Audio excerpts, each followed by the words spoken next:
friends. I want to check in with you on my reading. It's been about 2 weeks since I updated you, and I think I may do bi-weekly reading updates. I'm not much of a monthly wrap-up kind of reader. I don't finish things neatly in the month, and I also don't necessarily remember everything about the book that I want to talk about by the end of the month for the thing that I read first month, beginning of the month anyway. So I am coming to you, today is Thursday, February 29th. Happy leap year day. I am currently in the middle of 3 books. I'm almost finished with one of them, which I'll talk about. Give you a pretty cohesive review of that. And my total for the month, which, as I've mentioned in probably several videos at this point, February has been a weird reading month for me. I have completed 3 books. I've DNF'd 1, and I'm probably going to have to return at least 1 library book that I'm in the middle of without finishing it because it's due. I'm going to try and finish it, but we'll see. So first off, I'm not going to spend a lot of time on this, but this is one of my 12 and 24 books that I set as a goal. I'll link the video below. Oxygen by Carol Casella. I DNF'd this one. I tried, wasn't really into it, didn't want to pick it up, and as we've said, many booktubers remind that reading is supposed to be fun, and this just wasn't for me. I felt like I could tell it was from 2008. Didn't feel like it aged well. Sorry, the cat's making weird noises. I think he's supposed to go to the VET in a little bit, and I think he's trying to get in trouble to stop. Anyway, so this wasn't for me. I think if I had read it closer to when it came out, maybe I would have finished it. I don't know. Anyway, this is DNF'd and unhauling it. The first book I finished, which I already talked about in my mid-month wrap-up, which I will link below, was Interesting Facts About Space by Emily Austen. I enjoyed this. It was a fun read. It is about Enid, and you can watch my mid-month wrap-up for a more in-depth review. Another book I read for, I'm doing a vlog that should be out hopefully this weekend. Kind of a backlist reading vlog. I'm going to try and, I love reading vlogs, and so I plan to film a lot of them, and to help myself out to read my TBR this year instead of getting new books, brand new books. I'm going to do backlist reading vlogs, reading all of my backlist. And yeah, so the first was my oldest book of the month pick, and that was The Girl with the Louding Voice by Abby Dari. This is about a Dune who's a 14 girl in Nigeria, and she is basically sold by her father into a marriage.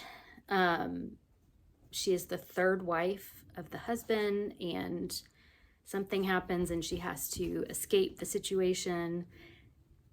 And yeah, things that no 14-year-old girl should ever have to deal with, she dealt with. And I'll give a more in-depth review of this in my vlog.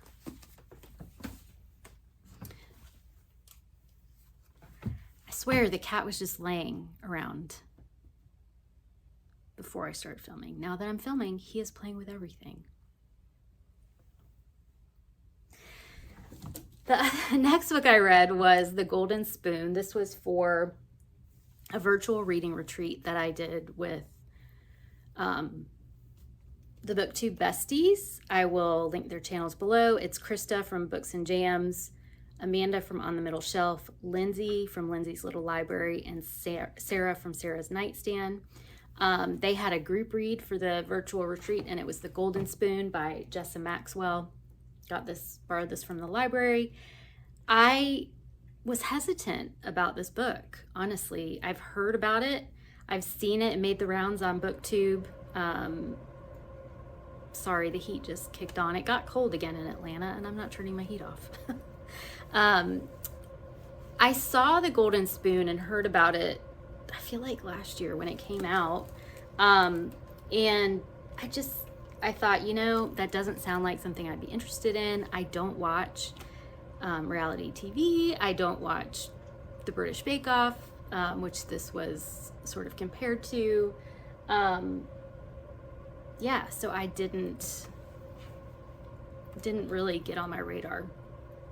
And then when it was announced as the group read for the virtual reading retreat, I thought, I'll give it a try. I'll get it from the library. And I did not read it in time for the retreat, but I did go to the discussion because I had my suspicions about what was going to happen. The book opens with a dead body. You don't know who it is, and you don't know who did it. And you kind of, as the book goes on, you are suspecting who died and who committed the crime. It was really fun. And I will definitely read this author again. I really liked the character development. I liked the way that she described the baking show. And honestly, I listened to it on audiobook, and I did not feel like a lot of the time in the book was spent in the baking show. I felt like it was more outside the baking show. So if you were like me and didn't want to go into this because you don't watch British Bake Off or all the baking shows, don't let that stop you. I highly recommend this book. It was a fun little book. It was what I needed this month. The girl with the louding voice was very heavy, and I just needed something fun, and this definitely met it. I mean, I guess we had this discussion at the book club. I guess it's sort of a cozy mystery. I mean, I think so. I don't know, maybe not cozy, but if cozy mysteries were on a spectrum, this would be light cozy, I guess. Excuse me, the dog just came up to me and shook her collar. I swear, every time I start filming, the animals decide that they need to interject. Anyway, Golden Spoon, highly recommend. I think I gave it 4 stars. All right, so let's talk about the books I'm in the middle of. There's a couple.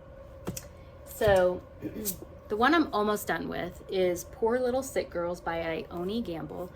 This is about Ione Gamble's experience with chronic illness, and it's her experience through treatment and doctor's appointments and medical procedures. And if you are a person with a chronic illness, you know that is an endless loop of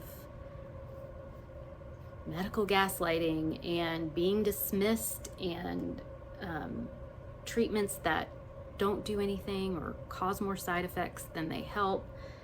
She definitely talks about that. Now, the subtitle is A Love Letter to an Unacceptable Woman, and I would say that that is more what this book about. It's not specifically, the first couple of chapters are definitely specifically focused on chronic illness. Then Ione Gamble gets into other parts of her identity that are considered unacceptable or similarly dismissed, discriminated against as a person with a chronic illness. She talks about diet culture. She talks about feminism, politics, women's place in all of that, and the historical perspective a little bit. I definitely liked the writing style. There were a couple chapters that I didn't feel were connected well to the rest of the book, but it's definitely a strong read, and I'm always looking for books about women with chronic illness because there's just not enough discourse in that area, and this is going to stay on my shelves. I've tabbed it in several places, and I will be recommending this to others. I have about 250. I'm on page 250. I have 283. Not much. I'll probably finish this later today. So probably about a 4-star, sitting at a 4-star now for me, and I will update you if it changes, but I don't think it's going to change. But very good book, and if you know anyone with a chronic illness, this would help you understand what they go through, and any person that has a disability, chronic illness, this would definitely be a great read. The Cutting Season by Attica Locke is part of my backlist vlog that I'm currently filming. I am only about a third of the way into this book, but I'm really enjoying it. I've got it on audio as well. And I'm hoping, so tomorrow's March 1st, I'm hoping to have the backlist vlog. My plan is to have that up on Sunday for you all, and I will be done with this by then. It's mainly not finished because I had to work.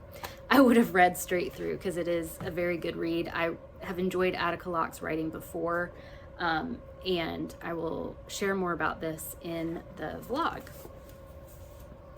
Now, the other book that I'm hoping to finish is Wifedom, Mrs. Orwell's Invisible Life by Anna Funder. This is on the Women's Prize for Nonfiction long list. There were not many that I was interested in reading, but this one, I don't know, the library had it. It piqued my interest a little bit. I haven't had a chance to read much in it, and it does not have any renewals anymore on the at the library. So I'm gonna try and get some more of it done. I can't find it on audio anywhere on the audio providers that are available to me. So we'll see. Check back in the next bi-weekly reading update to see if I got any more way through this. So that's what I've read so far this month. I am very excited because tomorrow's March 1st. It's my sister's birthday. Happy birthday to my sister. I have several, as you saw, hopefully, from my very ambitious middle grade March and Irish Readathon TBRs, I have many books to choose from to read in March, and I we'll see how it goes. Let me know how you like bi-weekly reading updates. If I read more, I may do weekly reading updates. I don't know. I'm still getting into a groove with doing this channel. So we'll see what starts to work. Because my February TBR, I read one book from my February TBR. It didn't work well for me. And it wasn't the TBR. I think it was more my brain space, my head space in February was just off a little. And for whatever reason, and it's okay. We all have those times that reading just doesn't happen. So I'm hoping that won't happen in March, because I'm very excited about I keep looking over here because my middle grade March pile of possibilities is right here, and I can't wait to pick what I'm gonna start on. And I have more waiting for me at the library. Yes, I do. I requested more. It's at the library, so they're free, and I'm supporting my library, right? So that's okay. Thank you for watching. I really appreciate you being here, and if you like this content, please click the like button and the subscribe, and I will see you very, very soon. Bye.